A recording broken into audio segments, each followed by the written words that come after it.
eXp Realty.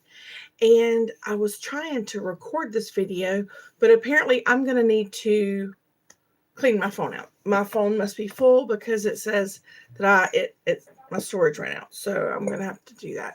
So I thought, well, how can I get around that? Because I didn't want to have to stop and clean my phone out.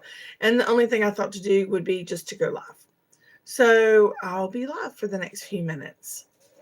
What I was trying to record, and my phone so rudely interrupted me, is I had received an email today from a lender friend that she sends me updates once a week. And I try to read all the updates that I get.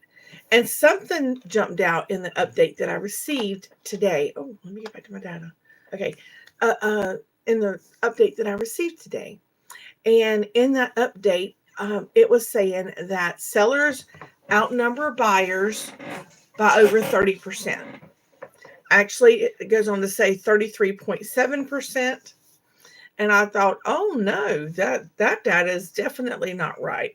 But then I read deeper into the article, and I see that it's talking about areas in Florida, Texas, Arizona, and Nevada. Them areas are definitely in a buyer's market. I'm sure that Florida is. My best friend is in Florida. She's a realtor there, and she and I are always talking about, real estate, and they're definitely in a buyer's market. She's on the Gulf side, so I don't know about the whole state, but I know in her market, like I said, she's on the Gulf side.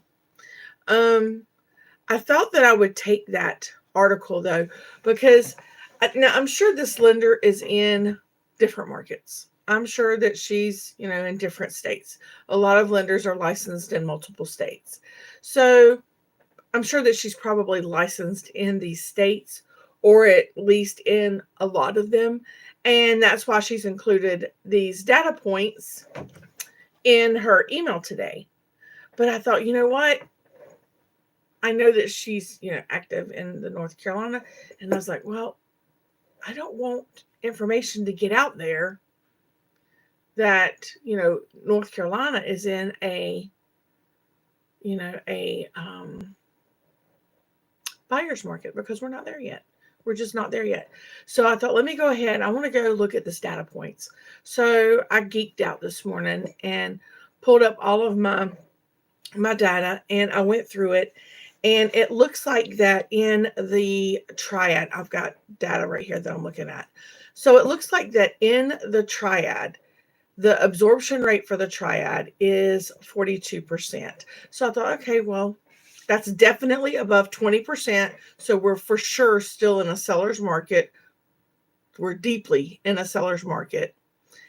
And I thought, let me break that down. So I looked at Greensboro, High Point, and Lexington. These are, a lot of the markets that I do most of my work in. So in the Greensboro market, it looks like their absorption rate is at 25%, and they have a 2-month supply of homes. That is definitely a seller's market. What you want to see if we're going to move to a buyer's market, you're going to want to see that absorption rate below 20%, and you're going to want to see homes sitting at about a 5 or 6 month supply of homes, not 2 months. In High Point has got an absorption rate of 29.4%. They're again well above 20. And we have a 2.2 month supply of homes. In Lexington is definitely way still deep. There's a lot going on in Lexington right now. It's just like Lexington's the buzz right now. So Lexington has an absorption rate of 40% and a 2.8%, or not percent, I apologize, a 2.8 month supply of homes. So that's the areas that I do a lot of work in the Triad. Now, I'm also in the Charlotte region and all of the surrounding areas of Charlotte. And in the Charlotte and the surrounding areas, the entire area, they are, what have I got here? I got people talking. I don't know what all that means.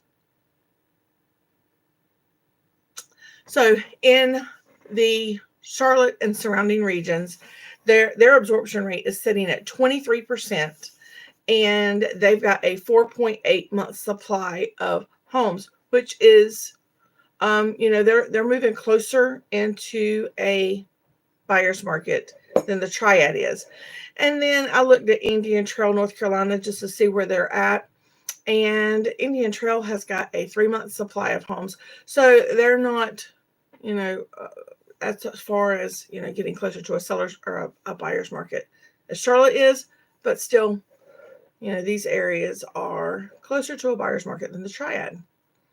So I thought I would get on and share that. There's just, you really don't know what these markets are doing until you actually break them down into data points. And when you break it down into data points, then you can see. So I just thought I would share that. And because I couldn't record the video, I just thought I would just do it in a live. So there you have it. There's my live. I hope that you all have a great day, and I'll talk to you later. Take care.